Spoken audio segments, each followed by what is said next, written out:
Oi, eu sou a Grazi e o tema é os 3 Ds que nos afastam de Deus.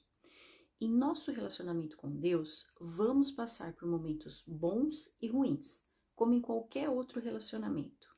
Seja com cônjuges, filhos, pais, amigos ou conhecidos, nenhum relacionamento é perfeito. Todos passam por períodos de maior aproximação ou maior distanciamento. Há momentos em que nos sentimos felizes e satisfeitos, e em outros ficamos tristes e decepcionados com as pessoas com as quais nos relacionamos. E com Deus não será diferente. Vamos passar por períodos de altos e baixos em nossa caminhada com Ele. A questão é, todo relacionamento exige esforço, empenho, dedicação, comunicação, constância, renúncia e confiança. E nada disso se desenvolve do dia para a noite e nem se mantém sem que haja disciplina. E para evitar que nos afastemos de Deus, precisamos entender que o maior interessado em nosso distanciamento é o inimigo das nossas almas. Vamos aprender como ele atua para poder usar as armas adequadas. Acompanhe esse vídeo para aprender estratégias fundamentais nessa guerra. Para começar, o primeiro D que nos afasta de Deus é a dúvida. Ela surge principalmente em 2 circunstâncias, no tempo da espera e no tempo da tribulação. Não importam os milagres que já tenhamos vivido. No tempo da espera, que é aquele em que nada do que ansiamos está acontecendo, nós esquecemos de Deus e de tudo o que Ele já fez por nós. Começamos duvidando do seu amor. E por fim, duvidamos até mesmo da sua existência. Um exemplo claro disso é quando Moisés passa 40 dias no Monte Sinai, recebendo as leis e as tábuas da aliança. Durante esse período tão curto, o povo se esquece de todos os sinais, prodígios e maravilhas que Deus realizou bem diante dos seus olhos quando os tirou do Egito, e pede para que se faça um Deus para eles adorarem. E o mais impressionante é que até mesmo Arão, sim, aquele mesmo Arão que estava ao lado de Moisés ao longo de toda a jornada, que presenciou de perto tudo que Deus realizou, até mesmo ele permite que a dúvida tome conta da sua mente e se deixa levar pela pressão dos israelitas, fazendo com as próprias mãos um bezerro de ouro para adorar. Está lá em Êxodo 32:1, diz assim: o povo, ao ver que Moisés demorava a descer do monte, juntou-se ao redor de Arão e lhe disse: venha, faça para nós deuses que nos conduzam, pois a esse Moisés, o homem que nos tirou do Egito, não sabemos o que lhe aconteceu. A primeira lição que eu aprendo é que no tempo da espera, nós deixamos de glorificar a Deus pelos milagres que vivemos e passamos a confiar naquilo que a força do nosso braço é capaz de fazer. O povo sabia que era o poder de Deus que os havia trazido até ali. Mesmo assim, acreditaram isso a Moisés. E quando deixamos de acreditar em Deus, nos afastamos dele. Deixamos de orar e de nos relacionar com ele. É por isso que a dúvida é o primeiro D que nos afasta de Deus.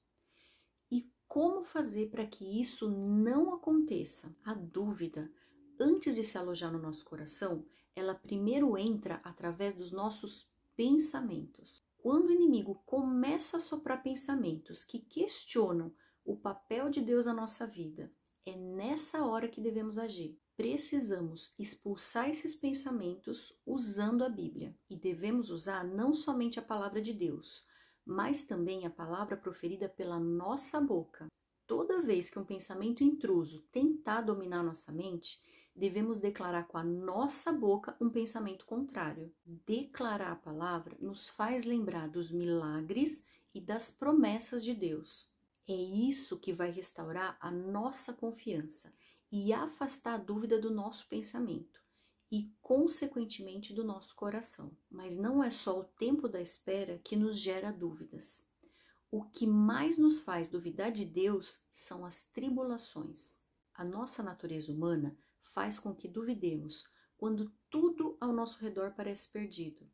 quando não encontramos uma solução para o dilema que estamos enfrentando, quando a dor e o sofrimento parecem grandes demais para suportarmos. E não se sinta mal por isso, porque até mesmo Jesus, que tinha um relacionamento íntimo e constante com o Pai, que constantemente se retirava em particular para orar, até mesmo ele duvidou em um momento de dor extrema. Lá em Mateus 27, do 45 ao 46, diz assim: E houve trevas sobre toda a terra, do meio-dia às 3 horas da tarde.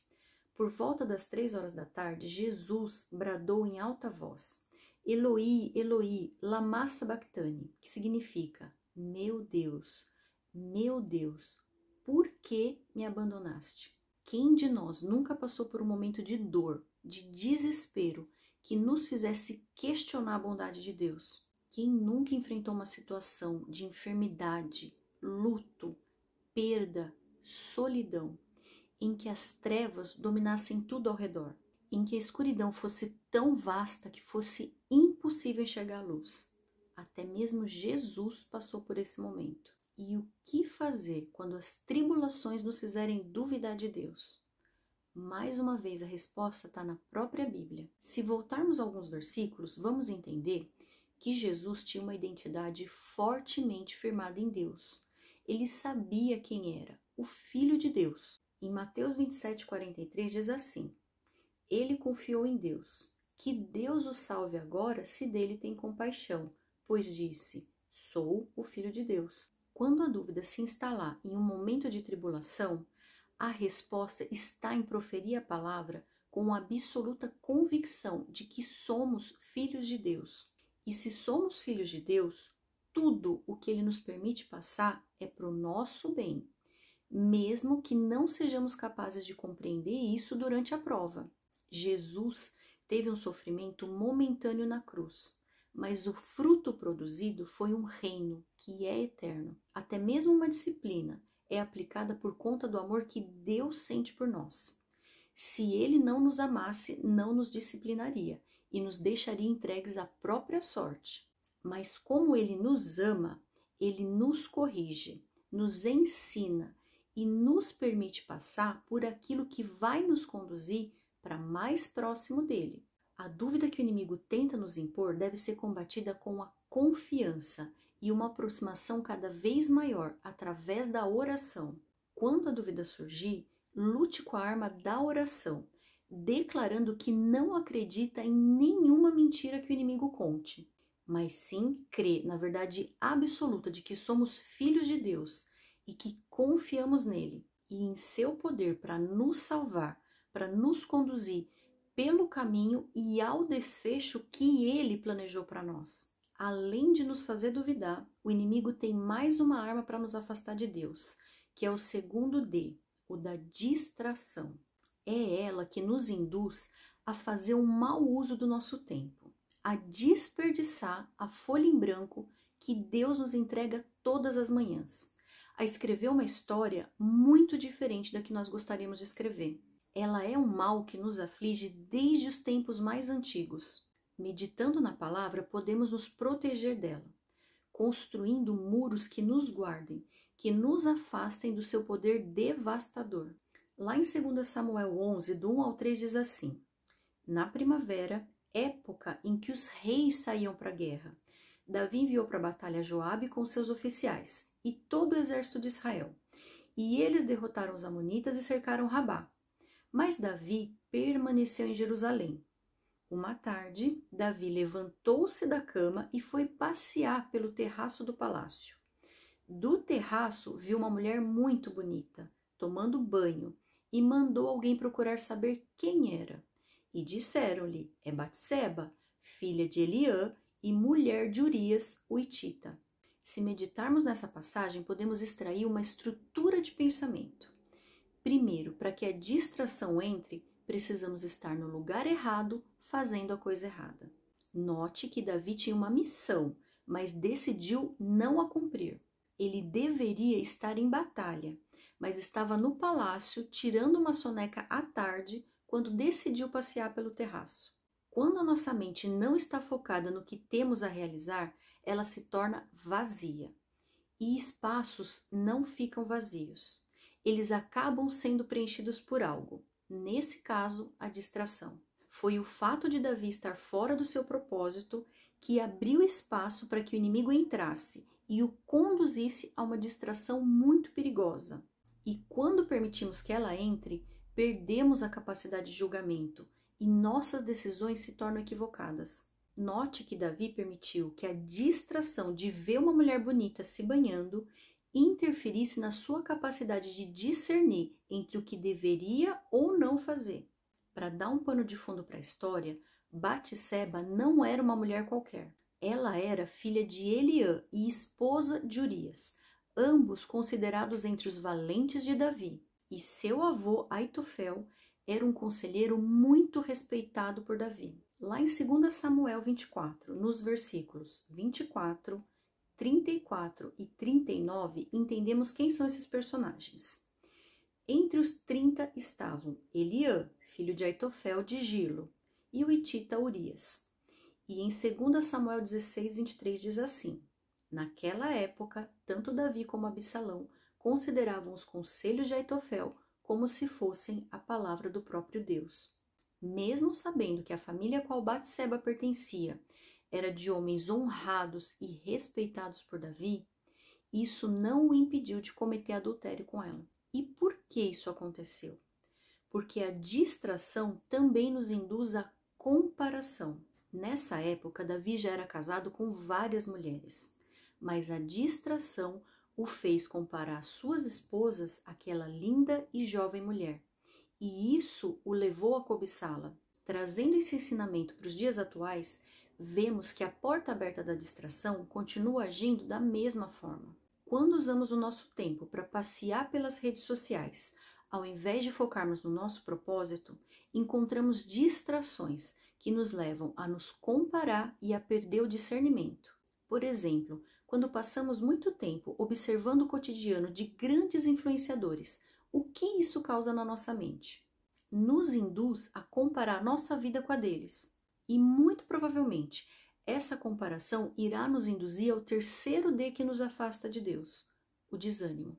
Não é de hoje que a comparação a outras pessoas nos induz a uma visão distorcida da nossa própria vida.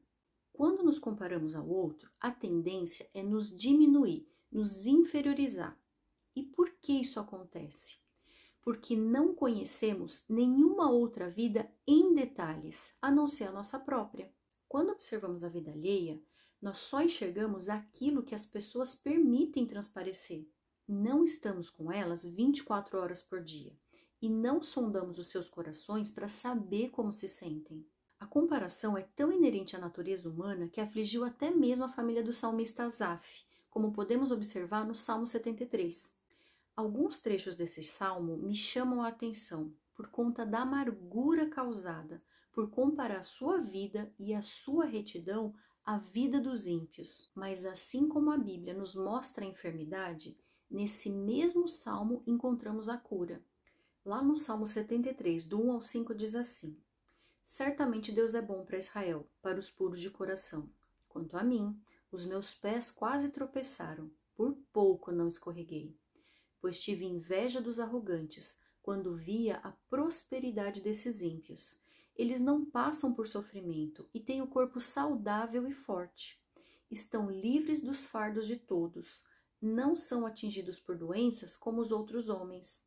Mesmo tendo sido escrito há milhares de anos, esse texto é tão atual que eu não consigo evitar de ter os mesmos pensamentos quando vejo o que as celebridades postam nas suas redes sociais. Aos nossos olhos, parece que a vida deles é perfeita e a nossa não poderia ser mais miserável e incompleta. E perceba como o Salmo continua desvendando os segredos mais profundos do nosso coração. O Salmo 73, do 12 ao 14, diz assim: assim são os ímpios, sempre despreocupados, aumentam suas riquezas. Certamente me foi inútil manter puro o coração e lavar as mãos na inocência, pois o dia inteiro sou afligido e todas as manhãs sou castigado.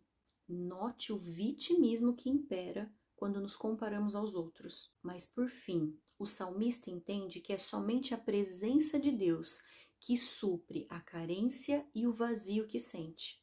Salmo 73, do 16 ao 17.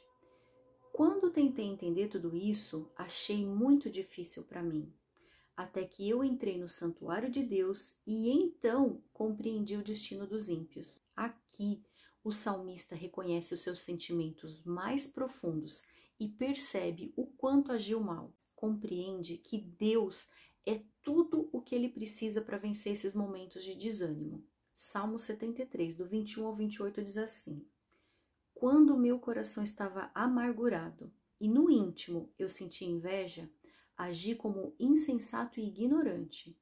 Minha atitude para contigo era de um animal irracional. Contudo, sempre estou contigo. Tomas a minha mão direita e me sustens. Tu me diriges com o teu conselho e depois me receberás com honras. A quem tenho nos céus, senão a ti, e na terra, nada mais desejo além de estar junto a ti. O meu corpo e o meu coração poderão fraquejar, mas Deus é a força do meu coração e a minha herança para sempre. Os que te abandonam, sem dúvida, perecerão. Tu destróis todos os infiéis, mas para mim, bom é estar perto de Deus. Fiz do soberano Senhor o meu refúgio. Proclamarei todos os seus feitos. A solução para vencer o desânimo também se encontra na palavra. Quanto mais a conhecermos, mais perceberemos que aquilo que enfrentamos hoje não é novidade. Gerações e gerações foram afligidas pelos mesmos dilemas que temos hoje. Não há nada de novo debaixo do sol. E o grande ensinamento que podemos extrair é aprender a reconhecer quando cada um desses 3 Ds estiverem em atuação na nossa mente: dúvida, distração e desânimo.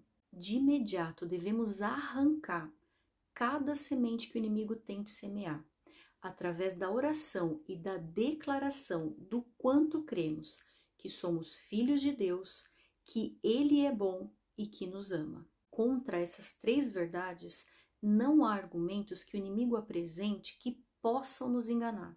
Eu espero que esse vídeo tenha ajudado a compreender que nós podemos lutar com as armas certas, aquelas que realmente funcionam. Quando aprendemos quem é o verdadeiro inimigo e quais armas ele usa para nos atacar, podemos nos preparar e nos defender desses ataques.